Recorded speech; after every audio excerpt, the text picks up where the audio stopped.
Hello friends, तो आज बन मु चिली पनीर। तो केमिति देखा जाउची, भलो देखा जाउची ना। तो चलंतु स्टार्ट करिबा। बनेबा बहुत सहज।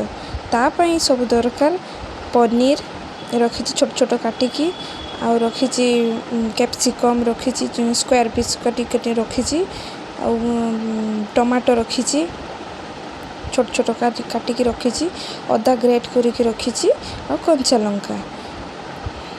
तो देखो मुझे सब किसी रेडी कर सारी। तो काटिकी रखि पनीर रे अल्प टिके लुण दे दूची, अल्प टिके गोलमरीच दे दूची गुंड, अल्प टिके कॉर्नफ्लोर दे दूची, आउ राग अनुसाई लंका टिके दे दूची।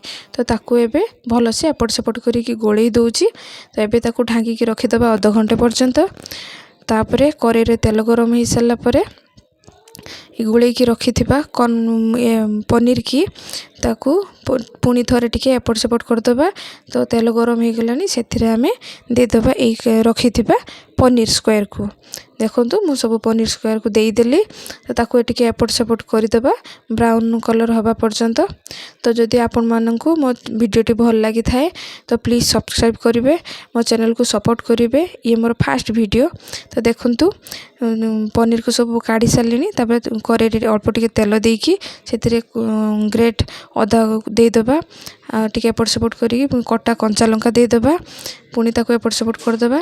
तापरे देदबा कैप्सिकम आउ टमाटो को एपट सेपट करदबा। टमाटो आउ कैप्सिकम रे अल्प टिके लुण देदबा, लुण देकी ताको एपट सेपट टिके भाजी दबा। तो भाजी सारा पर गोटे ताटिया रे आमे नबा किछि अल्प tomato sauce, red tomato sauce नबा, आउ किछि सोया सॉस नबा। पूरा अल्प सोया सॉस नहीं आउ अल्प चिली सॉस। तो तीनोटी सॉस को भल से मिक्स करदबा ताकि पूरा मिसीज। तापरे यही सॉस को आमे चिली कैप्सिकम आउ टमाटो रे देदबा। देखो मु देकी भल से गोले देछि। तापर गोटे चामच आमे नबा कॉर्नफ्लोर, से अल्प टिके पानी देदबा। पानी देकी ताको भल से कॉर्नफ्लोर को भल से पानी सहित मिक्स करदबा। से मिक्स को आमे देदबा से सॉस कैप्सिकम टमाटो रे, ताको भल से गोले दबा। देखो पूरा गोले देछि ग्रेवी पाई बहुत ही टेस्टी लगी थाए।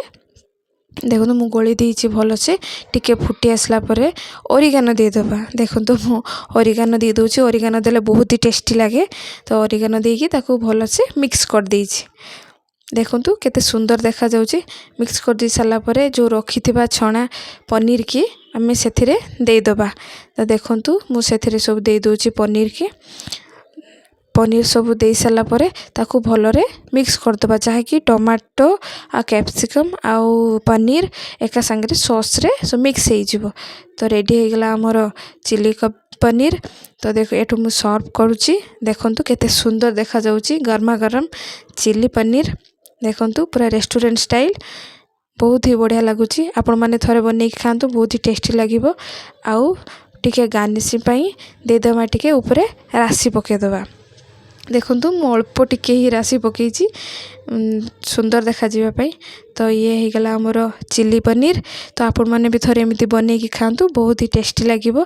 बनै कि खांतु आ कमेंट रे जणांतु केमिति लागिला। तो आज पई एतिकी, देखा आप आपण मानक सहित नेक्स्ट वीडियो रे। रहिली, राधे राधे। प्लीज मो चैनल को सपोर्ट करिवे। रहिली।